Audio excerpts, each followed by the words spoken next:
Conscious competence, kesadaran berkemampuan. Kita sekarang membicarakan hal yang sederhana dulu. Masalah berpikir benar kok bisa jadi kaya raya? Berpikir dan bertindak seperti apa? Menjawab pertanyaan seperti ini memang harus rinci menjelaskannya.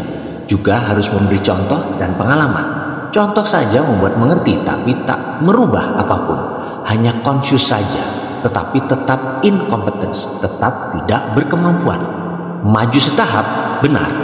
Dari unconscious menjadi conscious. Dari belum sadar menjadi sadar.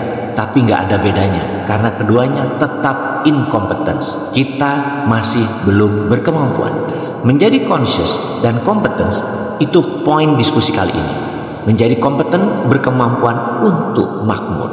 Tugas pertama adalah prosperity conscious atau software kaya. Jika ingin dipasangkan sistemnya, maka permasalahan atau keadaan tersebut diubah bentuk objeknya terlebih dahulu.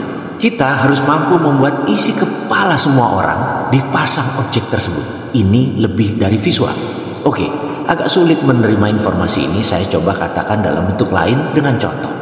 Seorang perokok, teman kita, ingin berhenti merokok.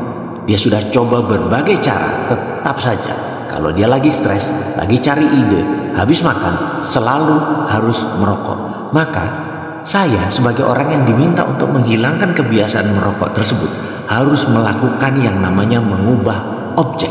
Sekarang objek dalam pikirannya adalah merokok itu menyenangkan, merokok itu nikmat rasanya, dan lain sebagainya. Maka saya mengubahnya dengan memberi objek baru. Saya duduk di depannya, saya bawa 2 soft rokok favoritnya, 24 bungkus rokok. Saya duduk bersamanya, dan setiap batang rokoknya habis, saya akan nyalakan lagi rokok berikutnya dan dimasukkan ke mulutnya. Dia mulai menghisap lagi. Ketika memasuki 3 bungkus, dada dia mulai sesak. Dan apa yang dilakukan oleh kita? Paksa terus dia menghisap rokok selanjutnya. Sampai 6 jam, sampai 1 slov habis tanpa jeda. Dia akan nangis, pedih, sakit, dada sesak, sebel, segala macam rasa jelek, negatif masuk bercampur baur. Dan apa yang harus kita lakukan?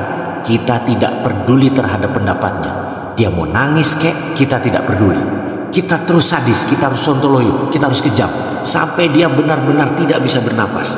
Entah dibungkus keberapa. Di saat itu berhenti proses ubah objeknya. Di sini teman kita tadi sudah punya objek baru. Merokok itu nggak enak, bikin sesak, bikin sakit, bikin trauma. Dan dia pun berhenti merokok. Pasti, disinilah seninya. Kepakaran seorang mentor, di sini pertaruhannya. Kalau dia balik merokok, itu mentor abal-abal. Kalau sama kita, garansi dia tidak balik. Karena kita tahu apa yang harus kita lakukan untuk itu. Keterampilan merubah sesuatu menjadi objek baru tersebut tekniknya dikenal dengan nama Progressive Object Experience Technique. Sehubungan dengan kemakmuran, kalau ada yang ingin memasangnya dalam pikiran bawah sadar dengan cepat, kita akan lakukan di MMBC. Namun, dengan video ini, saya juga garansi Anda pun bisa prosperity conscious itu terpasang.